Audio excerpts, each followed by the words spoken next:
विद्यार्थी मित्रांनो, चला तर समजून घेऊया केमिस्ट्रीचा पेपर पॅटर्न आणि chapter wise weightage for HSC board. पूर्वी जर चॅनलला सबस्क्राईब केलं नसेल तर प्लीज सबस्क्राईब करा. वेळ न घालवता आपण व्हिडिओला सुरुवात करूया. या ठिकाणी तुम्हाला केमिस्ट्रीचा पेपर पॅटर्न आणि इव्हॅल्युएशन प्लॅन दाखवण्यात आलेला आहे. बरोबर. तुम्हाला माहिती आहे की आपला केमिस्ट्रीचा जो पेपर आहे, ओके, थिअरी पेपर, तर तो टोटल 70 मार्कचा आहे. ओके. त्याचबरोबर प्रॅक्टिकलसाठी आपल्याकडे 30 मार्क्स आहेत. बरोबर. त्याच्यानंतर ना आता हे 70 मार्क कशा पद्धतीने डिवाइड आहेत तर पाहूया. 70 मार्क हे 4 सेक्शन मध्ये डिवाइड आहे. Section A, section B, section C आणि सेक्शन डी. बरोबर. त्याच्यानंतर ना सेक्शन ए मध्ये आपल्याला एमसीक्यू मल्टिपल चॉईस क्वेश्चन्स आहेत. मल्टिपल चॉईस क्वेश्चन्स किती आहेत आपल्याला? तर या ठिकाणी 10 मल्टिपल चॉईस क्वेश्चन्स आहेत आणि एक क्वेश्चन 1 मार्कला. म्हणजे इथं झाले किती? 10 मार्क. बरोबर. त्याच्यानंतर ना very short answer questions. Question 2 मधील 1 ते 8 मध्ये आपल्याला 8 व्हेरी शॉर्ट आन्सर क्वेश्चन्स आहेत आणि एक क्वेश्चन असणार आहे 1 मार्कला. म्हणजे इथं 10 प्लस 8 18 म्हणजे टोटल आपलं सेक्शन ए जे आहे तर हे असणार आहे 18 मार्क्ससाठी. बरोबर. आता ह्या 18 मार्कमध्ये तुम्हाला ऑप्शनला काही नसणार आहे. म्हणजे ऑर किंवा तुमच्या चॉईसचे क्वेश्चन आपल्याला सिलेक्ट करता येणार नाही. प्रत्येक क्वेश्चन हा आपल्यासाठी कंपल्सरी असणार आहे. जर तुम्ही तो क्वेश्चन बरोबर लिहिला तर तुम्हाला पूर्ण मार्क्स मिळतील. जर क्वेश्चन चुकीचा असेल तर तुमचे क्वेश्चनचे मार्क्स कमी होतील. म्हणजे समजलं सेक्शन ए जो आहे तो हा 18 मार्क्सचा आहे आणि मोस्ट ऑफ याच्यामध्ये काय येतं तर एमसीक्यू मध्ये थिअरी एमसीक्यूज असतात. त्याच्यानंतर युनिट वगैरे विचारलेले असतात आणि 2 किंवा 3 न्यूमेरिकल्स पण याच्यामध्ये असतात. बरोबर. म्हणजे एमसीक्यू मध्ये सगळ्या पुस्तकाचा समजा ज्या पद्धतीचे क्वेश्चन्स आहेत त्या पद्धतीचा समावेश असतो. आता एमसीक्यूचा पॅटर्न कसा असणार आहे? तुमच्या एक्सरसाइज मध्ये ज्या पद्धतीने एमसीक्यू दिलेले आहेत त्यातील काही एमसीक्यू किंवा त्याच पद्धतीचे एमसीक्यू येऊ शकतात. बरं. त्याच्यानंतर नेक्स्ट सेक्शन बी. सेक्शन बी मध्ये आपल्यासाठी काय आहे? Short answer questions. Short answer questions मध्ये क्वेशन 3 टू क्वेशन 14. ओके. या पद्धतीचे 12 क्वेश्चन्स आपल्याकडे आहेत. त्या 12 पैकी आपल्याला कोणतेही 8 क्वेश्चन्स तिथे सिलेक्ट करायचे आहेत आणि ते आपल्याला अटेम्प्ट करायचे आहेत. म्हणजे या 12 पैकी आपल्याला ऑप्शन आहेत कोणते 8 आपण सिलेक्ट करू करू शकतो. बरोबर. मग ते मार्क्स किती देणार आपल्याला? तर टोटल 16 मार्क्स देणार. बरोबर. 12 क्वेशन 16 मार्क देतायत. म्हणजे 8 क्वेशन 16 मार्क देताय. याचा अर्थ एक क्वेशन 2 मार्कचा असणार आहे. म्हणजे टोटल सेक्शन बी जर आपण कन्सिडर केला, तर तो असणार आहे 16 मार्कसाठी. बरोबर.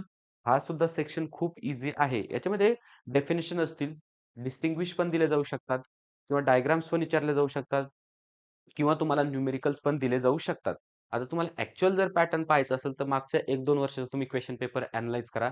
तुम्हाला ॲक्चुअल क्वेशनचा पेपर पॅटर्न समजून येईल. बरं. त्याच्यानंतर सेक्शन सी. सेक्शन सी मध्ये काय आहे? तर शॉर्ट आन्सर क्वेशन्स. ओके. इथं आपण एसे 1 पाहिलं होतं. म्हणजे शॉर्ट आन्सर क्वेशन्स 1.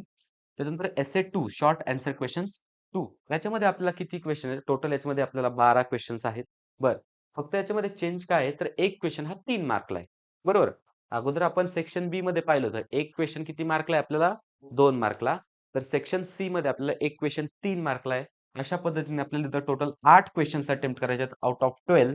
तर यापैकी आपल्याला इथं मिळणार 24 मार्क. म्हणजे सेक्शन सी आपला किती मार्कचा असणार आहे? 24 मार्कचा. त्याच्यानंतर सगळ्यात महत्त्वाचा आणि स्कोरिंग सेक्शन ज्याला आपण केमिस्ट्रीमध्ये म्हणतो, तो आहे सेक्शन डी. तर सेक्शन डी मध्ये लाँग आन्सर क्वेशन्स आहेत. बरोबर. लाँग आन्सर क्वेशन्समध्ये आपल्याला क्वेशन नंबर 27 टू 31 पर्यंत सॉल्व्ह करायचंय. त्याच्यामध्ये टोटल 5 क्वेशन्स असतील आणि त्यापैकी कोणतेही 3 क्वेशन आपल्याला करायचे आहेत आणि टोटल मार्क्स असणार आहेत 12. म्हणजे एका क्वेशनला 4 मार्क असणार आहेत. बरोबर. म्हणजे हा होता केमिस्ट्रीचा पेपर पॅटर्न. अशा पद्धतीने टोटल 70 मार्क्सचा आपल्याला कंपल्सरी असणार आहे. बरोबर. म्हणजे 70 मार्क्स आपल्याला अटेम्प्ट करायचंय आणि ऑप्शनलचे धरून आपल्याला मार्क्स असणार आहेत 98 मार्क्सचे क्वेशन्स. बरोबर. या पद्धतीने केमिस्ट्रीचा पेपर पॅटर्न आहे. तुम्हाला सेक्शन ए मध्ये एमसीक्यू आणि व्हेरी शॉर्ट आन्सर क्वेश्चन्स आहेत. प्रत्येकी एमसीक्यू 1 मार्कला, व्हेरी शॉर्ट आन्सर क्वेश्चन 1 मार्कला. त्याच्यानंतर शॉर्ट आन्सर क्वेश्चन 2 टाइपचे आहेत. एक 2-2 मार्क्सचे 8 क्वेश्चन्स तुम्हाला करायचे आहेत आणि एक 3-3 मार्क्सचे 8 क्वेश्चन्स करायचे आहेत. बरोबर. त्याला चॉईस आहे, त्याला ऑप्शन्स आहेत. त्याच्यानंतर लाँग आन्सर क्वेश्चन टोटल 5 दिले जातील. तुम्हाला त्यापैकी कोणतेही 3 करायचे आहेत आणि एक क्वेश्चन हा 4 मार्कला असणार आहे. असं मिळून तुमच्या 70 मार्कची विभागणी याच्यामध्ये होते. बरोबर. या 70 मार्कमध्ये जर विचार केला, तर आपले हातचे मार्क कोणते येतं? म्हणजे थोडासा अभ्यास करून आपण मिळवू शकतो. एमसीक्यू वगैरे, त्यानंतर व्हेरी शॉर्ट आन्सर किंवा शॉर्ट आन्सर क्वेशन्स. तर हे या क्वेशनची जी आपण पातळी किंवा लेव्हल म्हणू, तर ही ईझी टू मॉडरेट असणार आहे. त्याच्यामुळे घाबरायची काहीच काळजी नाही. केमिस्ट्रीचा पेपर हा खूप ईझी येतो आणि त्याचबरोबर आपलं प्रॅक्टिकल जे आहे, तर ते 30 मार्कचं असणार. बरोबर. कॉलेजवाले तुम्हाला 30 पैकी 28, 29, 27 एवढे मार्क इझिली देऊन टाकतात. म्हणजे समजलं तुम्हाला केमिस्ट्रीच्या मार्क्सची किंवा इव्हॅल्युएशन प्लॅन कसा आहे. आता त्याच्यानंतर आपण पाहूया chapter wise weightage. Chapter wise weightage पाहण्यासाठी हे पहा. सॉलिड स्टेट इथं तुम्हाला 3 मार्कला येणार आहे. बरोबर? त्याच्यानंतर जर पाहिलं सोल्युशन्स 4 मार्कला येणार आहे. आयनिक इक्विलिब्रियम आता हे मी जे प्लॅन देतोय, ओके. प्लॅन म्हणजे सॉरी वेटेज देतोय, तर हे बोर्डसाठी असणार आहे. त्याच्यानंतर थर्मोडायनामिक्स, केमिकल थर्मोडायनामिक्स 6 मार्कचा टॉपिक आहे. त्याच्यानंतर इलेक्ट्रोकेमिस्ट्री 5 मार्कचा, केमिकल कायनेटिक्स 4 मार्कचा टॉपिक आहे.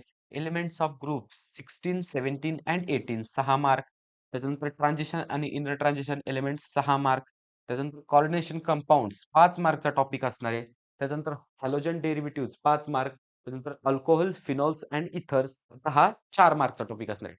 याच्यानंतर अल्डिहाइड्स, कीटोन्स आणि कार्बोक्सिलिक ॲसिड टोटल 6 मार्कचा टॉपिक असणार आहे. आता इथं हे पहा मार्क्स विथ ऑप्शन दिले म्हणजे ऑरचे पण मार्क्स इथं कन्सिडर केलेत. मग त्यापैकी असणार आहे. आपण पाहिलं होतं पहा आपला कंपल्सरी पेपर 70 मार्क्सचा आहे आणि ऑरचे ऑप्शन धरून आपला पेपर 98 मार्क्सचा होतोय. बरोबर आहे?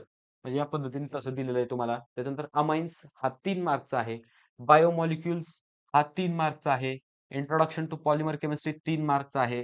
ग्रीन केमिस्ट्री आणि नॅनो केमिस्ट्री 3 मार्कचा आहे. बरं आता तुम्ही विचार कराल की हे पहा 13 तेच 16 हे जे 4 चॅप्टर्स आहेत. अमाइन्स असेल, बायोमॉलिक्युल्स असेल, पॉलिमर केमिस्ट्री आणि ग्रीन केमिस्ट्री असेल.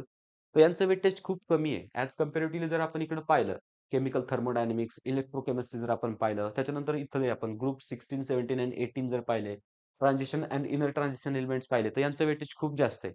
मग सुरुवात करण्यासाठी आपण कुठून सुरुवात करावी? तर यासाठी मी तुम्हाला सांगेल, ठीक आहे वेटेज आहे, मान्य मला आहे, की वेटेज आहे. पण ज्यांनी अजून केमिस्ट्रीला सुरुवातच केली नाही, तर त्यांच्यासाठी मी सांगेल, की ईझी चॅप्टर्सपासून सुरुवात करा. ईझी चॅप्टर्स कोणते आहेत? पहा आता बायोमॉलिक्यूल सारखा चॅप्टर आहे, खूप ईझी आहे. बरोबर?